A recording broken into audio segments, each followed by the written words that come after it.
ये बड़ी खबर आपको बता रहे थे देहरादून से, जहां पर एक बीजेपी कार्यालय का उद्घाटन करने वाले हैं सीएम। उसके साथ ही तमाम ऐसे कार्यक्रम हैं जिसमें शामिल होंगे। अगली बड़ी खबर भी देहरादून से है, जहां पर आपको बता दें कि केंद्र सरकार के 9 साल पूरे हो चुके हैं और ऐसे में 9 साल पूरे होने पर जनसंपर्क अभियान चलाया जाएगा, जहां 30 मई से 30 जून तक देश भर में जनसंपर्क अभियान चलेगा। अभियान के तहत उत्तराखंड में पीएम योगी आदित्यनाथ और साथ ही आपको बता दें कि प्रधानमंत्री नरेंद्र मोदी रैली में शामिल होंगे। उत्तराखंड में ये रैली आयोजित की जाएगी, जिसका हिस्सा प्रधानमंत्री नरेंद्र मोदी बनेंगे। साथ ही जून में प्रधानमंत्री नरेंद्र मोदी इस रैली में शामिल हो सकते हैं। तो केंद्र सरकार को 9 साल पूरे हो चुके हैं, ऐसे में बीजेपी को एक बड़ी सफलता मिली है, जहां 9 साल बीजेपी को केंद्र में पूरे हो चुके हैं और इसी के चलते अब जनसंपर्क अभियान चलाया जाएगा, जहां देश भर के तमाम ऐसे स्थान हैं जहां पर जनसंपर्क अभियान किया जाएगा। वहीं अगर हम उत्तराखंड की बात कर लें तो उत्तराखंड में रैली आयोजित की जाएगी, जिसका हिस्सा प्रधानमंत्री नरेंद्र मोदी बनने वाले हैं। तो ज्यादा जानकारी के लिए सीधे रुक लेते, लगातार सोनू हमारे साथ में बने हुए हैं। सोनू, केंद्र सरकार को 9 साल पूरे हो चुके हैं और इसी के चलते जनसंपर्क अभियान चलाया जाएगा। किस प्रकार से इसकी क्या प्रतिक्रिया आ रही है और साथ ही साथ क्या रणनीतियां बनाई जाएगी जनसंपर्क अभियान को लेकर? देखिए, हाल ही में 15 मई से प्रस्तावित जो सांसदों का विशेष संपर्क अभियान था, उसको टाल दिया गया था और उसके बाद अब प्रधानमंत्री नरेंद्र मोदी के नेतृत्व में पूरे देश भर में केंद्र सरकार के 9 साल पूरे होने पर एक महासंपर्क अभियान, जनसंपर्क अभियान जो है वो चलाया जाएगा और समय समय पर अलग अलग स्थानों पर प्रधानमंत्री नरेंद्र मोदी जो हैं वो तकरीबन 50 से अधिक जो रैलियां हैं वो अलग अलग स्थानों पर, अलग अलग राज्यों में अलग अलग समय पर आयोजित करने वाले हैं। और कहीं ना कहीं जो पार्टी के पदाधिकारी हैं, नेता है, उन आने वाले लोकसभा चुनाव की तैयारी से संबंधित उनमें एक नई ऊर्जा का संचार प्रधानमंत्री करने वाले हैं। तो ये जो महा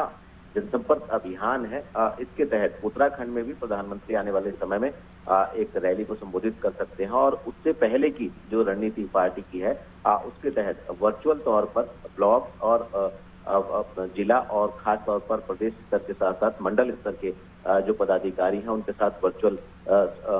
बैठक प्रधानमंत्री करने वाले हैं, ताकि संगठन को और बेहतर और मजबूत किया जा सके और केंद्र सरकार की जो तमाम जन कल्याणकारी योजनाएं जो अभी तक केंद्र सरकार ने पहल की है, इनको संगठन के कार्यकर्ताओं के पदाधिकारियों के माध्यम तक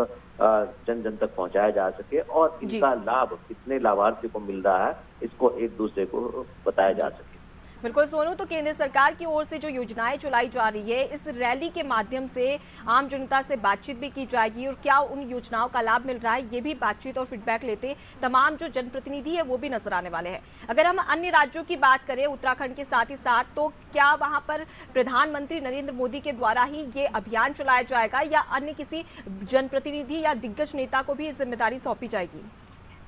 देखिए, मॉनिटरिंग के तौर पर तो प्रधानमंत्री नरेंद्र मोदी ही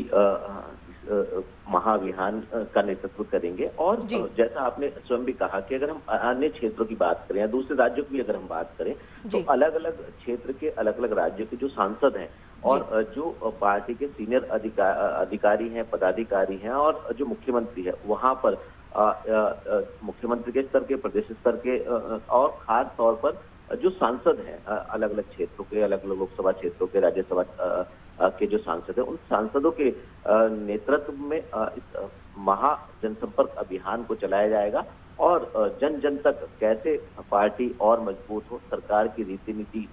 जो है वो कैसे जन जन तक पहुंच सके और सरकार जनता के हित में कौन कौन से कार्य अभी तक कर चुकी है और कौन से कार्य आगे करने वाली है, ये तमाम ऐसे पहलू हैं जिनसे जनता से साझा करने की प्लानिंग बीजेपी की और केंद्र सरकार की है। आने वाले समय में ये बताया जाएगा कि किस तरह से सरकार ने अभी तक काम किया और सरकार आने वाले समय में कैसे जन कल्याणकारी फैसले लेने वाली। जी, तो केंद्र सरकार के 9 साल पूरे हो चुके हैं सोनू, ऐसे में जनसंपर्क अभियान और देखा जाए तो देश भर के तमाम ऐसे क्षेत्र हैं जहां पर जनसंपर्क अभियान किया जाएगा। हम अगर बात करें चुनाव की, तो मध्य प्रदेश, छत्तीसगढ़ और राजस्थान समेत तमाम ऐसे राज्य हैं जहां पर विधानसभा चुनाव होने वाले हैं और कहा जाता है कि एक तीर से 2 निशाना यहाँ पर सरकार लगाते हुए नजर आएगी बीजेपी के द्वारा, जहां एक और चुनाव के मद्देनजर जनसंपर्क अभियान भी किया जाएगा और एक और पर केंद्र सरकार में 9 साल पूरे होने पर खुशी भी मनाई जाएगी।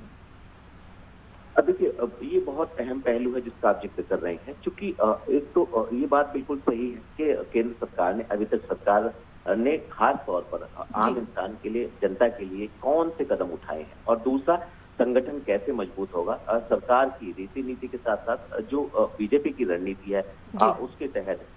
संगठन को मजबूत किया जा सकेगा, सरकार की जन कल्याणकारी योजनाओं को जन जन तक पहुंचाया जा सकेगा, और संगठन और सरकार जो प्रदेश स्तर की पर तालमेल कैसे बेहतर हो सके, इस पर फोकस किया जाएगा। और सरकार की भविष्य की, खास तौर पर केंद्र सरकार की भविष्य की रणनीति क्या है, क्या सरकार जनता को लेकर के सोच रही है, क्या सरकार की प्लानिंग है, इन तमाम पहलुओं पर आने वाले समय में फोकस होगा। इसमें सांसद शामिल होंगे, प्रदेश स्तर के पदाधिकारी शामिल होंगे, और जो मौजूदा मुख्यमंत्री वो शामिल होंगे, और जो केंद्रीय नेतृत्व है, कहीं ना कहीं केंद्रीय नेतृत्व की मॉनिटरिंग में इस महा जनसंपर्क अभियान को आगे बढ़ाया जाएगा। जी, तो बीजेपी की जो इस राज्य में सरकार है वहां के मुख्यमंत्री नेतृत्व करते नजर आएंगे, तो वहीं केंद्र के लेवल की बात कर ली जाए तो प्रधानमंत्री नरेंद्र मोदी नेतृत्व करने वाले हैं। बहुत शुक्रिया सोनू तमाम जानकारी के लिए, आगे भी आपसे अपडेट्स लेते रहेंगे, आप हमारे साथ में बने रहिए। तो देहरादून से आपको एक खबर बता रहे थे जहां पर बीजेपी को 9 साल केंद्र में पूरे होने वाले हैं, और इसके मद्देनजर बीजेपी की ओर से तमाम तैयारियां भी की जा रही है।